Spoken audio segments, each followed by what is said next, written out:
মনে করে তারাই কর্মীরা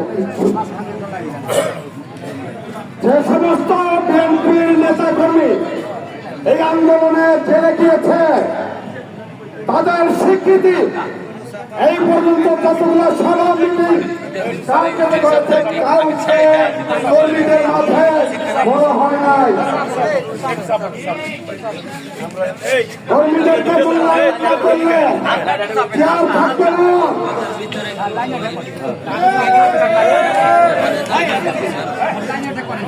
হালকা হালকা হালকা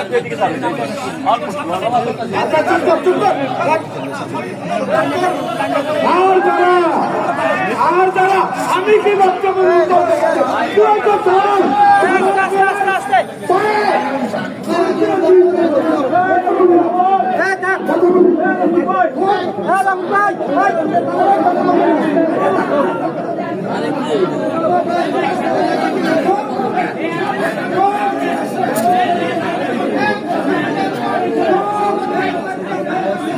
আগুন ধরো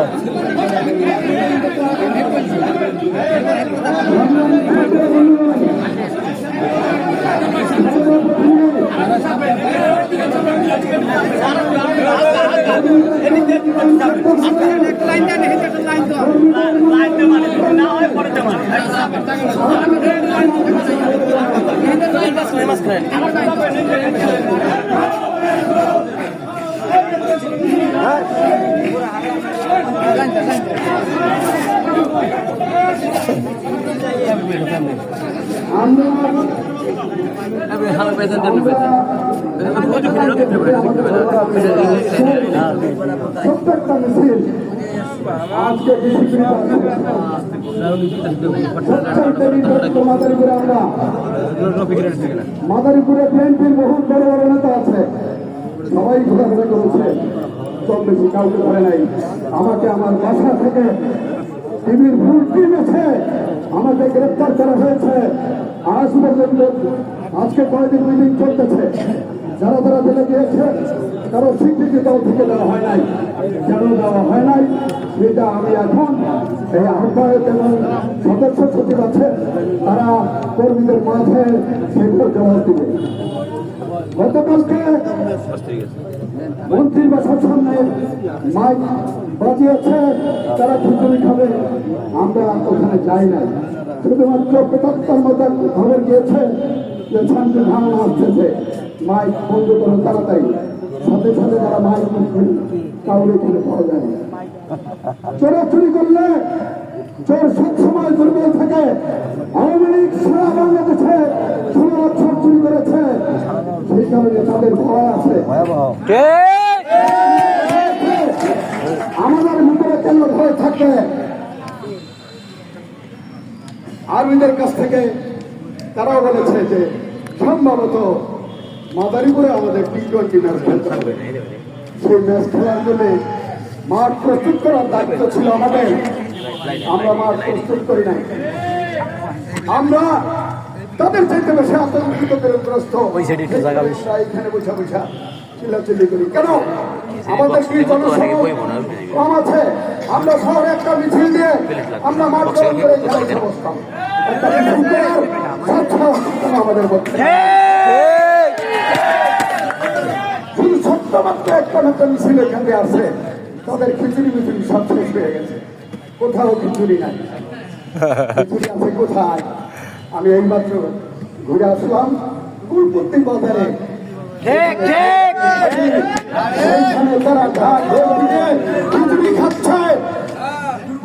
আমাদের যেখানে বিএনপির ঘাঁটি সেখানে আজকে কি করে খিচুড়ি হয়? আমি অত্যন্ত দুঃখের সাথে বলতেছি, সেই কুলপট্টি বাজারের মধ্যে এখন ঢাক ঢোল পিটিয়ে তারা এখন খিচুড়ি খাচ্ছে। তাদের গায়ে জ্বর হওয়ার কথা, কেন তাদের গায়ে জ্বর ওখানে আসছে? তারা বহাল তবিয়াতে চেয়ার টেবিল সাজিয়ে তারা শেখ মুজিবের খিচুড়ি খাচ্ছে। আমরা বড় বড় গুলি ছাড়ি, আমরা অবক নেতা মিটিং এ গেলে আমরা চেয়ার পাই না, মুরব্বীরা চেয়ার পায় না, মুরব্বীদেরকে সম্মান দেওয়া হয় না। এই শিষ্টাচার যদি আমাদের দলের মধ্যে থাকে, অত্যন্ত দুঃখের বিষয়। আজকের এই প্রজন্মের ছেলের যারাই আছো আমাদের নেতাকর্মী, তোমাদের জানা উচিত আমার সম্পর্কে। সর্বপ্রথম 78 এই আলহাজ স্কুলে কমিটি করা হয়, 17 জন ছিল, অনেকে মরে গেছে। এখন সেই 17 জনে মনে হয় 8-9 জন আমরা আছি। সেই 2-3টা আমি সেই 2-3টা সদস্য এখানে হাতে গোনা 2-3 জন আছে। এই খালি একমাত্র এই কবিতাটি যে শারীরিকভাবে অসুস্থ এই একজন আছে। সেই 17 জনের মধ্যে, তার মধ্যে আমি ছিলাম সর্বকনিষ্ঠ।